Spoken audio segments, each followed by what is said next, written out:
किताब व सुन्नत में हजरात ये जो मौत का वक्त है, इसकी नज़ाकत, इसकी कैफियत, इस वक्त की परेशानी और इस हवाले से बहुत सारी तालीमात किताब व सुन्नत में दी गई हैं।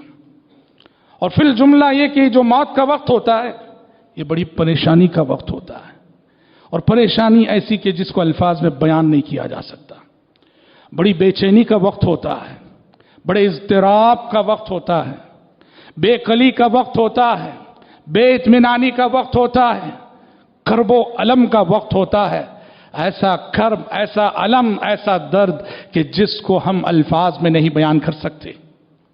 और इस घड़ी सुकून उसी को मिलेगा, मौत के वक्त सुकून की सांसें उसी को नसीब होगी जो मौत की दहलीज पर ईमान के रास्ते से पहुंचता हो, जो मौत की दहलीज पर तौहीद के रास्ते से पहुंचता हो।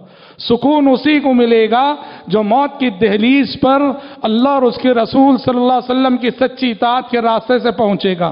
सुकून उसी को मिलेगा जो मौत की दहलीज पर नमाज, रोज़ा, ज़कात, हज, उम्रे के रास्ते से पहुंचेगा। सुकून इसी को मिलेगा जो जिंदगी में हमेशा इंसाफ का अलमबरदार रहा, अमानतदार रहा, न जुल्म किया, किसी पे कभी जुल्म नहीं किया।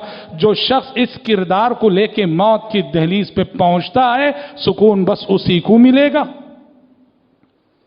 जिसकी जिंदगी में ईमान ना हो, जिसकी जिंदगी में तौहीद ना हो, जिसकी जिंदगी में अल्लाह और उसके रसूल की मोहब्बत ना हो, जिसकी जिंदगी में नमाज, रोज़ा, ज़कात जैसी इबादतें ना हो, जिसकी जिंदगी में अदल व इंसाफ ना हो, जिसकी जिंदगी में अमानतदारी ना हो, मौत का वक्त उसके लिए ऐसे दर्द व ऐसे कर्ब व अलम का वक्त होगा कि जिसको अल्फाज में बयान करना किसी जबान के लिए मुमकिन नहीं है।